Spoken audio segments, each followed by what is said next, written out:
nous, la suite de notre travail, donc on investit énormément sur ces variétés-là, vous l'avez compris. Ce que l'on souhaite, c'est à la fois continuer à promouvoir et à diffuser ces variétés. Donc il y aura des inscriptions qui seront lancées, il y aura si les gens, si vous êtes intéressés par essayer, par donner votre avis et expérimenter avec nous, là aussi il y a des possibilités de le faire, donc vous pouvez vous adresser et nous on va relayer. Aujourd'hui on a un accord, parce que vous savez qu'on est entre sociétés privées, on a plus de facilité à le faire. On a un accord avec les organismes suisses pour développer, donc avec Valentin Blagner pour suivre ça. On commence un travail de sélection, donc de variétés plus spécifiques à la région, puisque eux, ils avaient travaillé beaucoup pour le marché suisse et allemand. Donc en gros, comment ça se passe? C'est un peu long, on travaillera peut-être pour des échéances de 10 ans, de 15 ans, mais petit à petit ça arrive. Donc il y a deux choses qui sont faites, c'est que dans leur collection, on va sélectionner des variétés, parce qu'ils ont des collections. Chaque année, ils mettent à peu près 80 000 pépins en terre.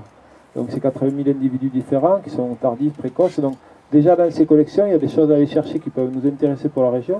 On a goûté par exemple des croisements issus de vionniers qui sont absolument extraordinaires, vraiment qui sentent l'abricot de façon incroyable.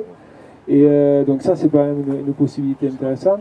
Et après on travaille sur des croisements plus spécifiques à la région, et notamment ce que l'on fait nous, c'est qu'on va intégrer un certain nombre d'autres choses. C'est-à-dire que la résistance, c'est ce qui nous a permis de rentrer là-dedans. Mais à partir du moment où vous sélectionnez nos nouvelles variétés, vous pouvez intégrer tous les autres. On n'est pas sur des OGM où on va intégrer juste un gène qui nous va bien. Là, on lance un croisement et puis c'est un peu au petit bonheur la chance, on a de la sélection à faire là-dessus. Donc ce que l'on va sélectionner, effectivement, on va éliminer tout ce qui n'est pas résistant. Mais après, on va éliminer ce qui se cultive bien. C'est très très important. C'est-à-dire, un cépage aujourd'hui, on est en train de basculer le vignoble sur de la mécanisation, des mécanisations de la taille. Il faut bien comprendre que ces cépages-là vont être sélectionnés pour une taille mécanisée. Vous comprenez? Et ça, c'est très très important.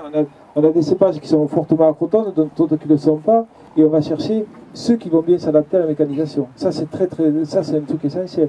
Par exemple, il y a eu quelques coups de vent en début de semaine, on est dans les périodes où ça casse. Là aussi, on va sélectionner des choses qui ne sont pas trop cassantes.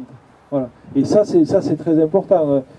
L'autre chose aussi, sur quoi on travaille, c'est d'avoir des époques de maturité plus larges. C'est-à-dire qu'au lieu de vendanger sur un mois, on peut imaginer que dans quelques temps, on arrivera à vendanger sur 2 mois.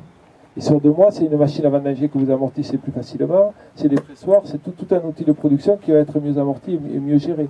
Donc tout ça, si vous voulez, dans le travail que l'on fait avec les Suisses, c'est quelque chose qu'on est en train d'intégrer. Donc il y a un crible qui est le premier, qui est la résistance. Si un cépage n'est pas résistant, évidemment, il est éliminé.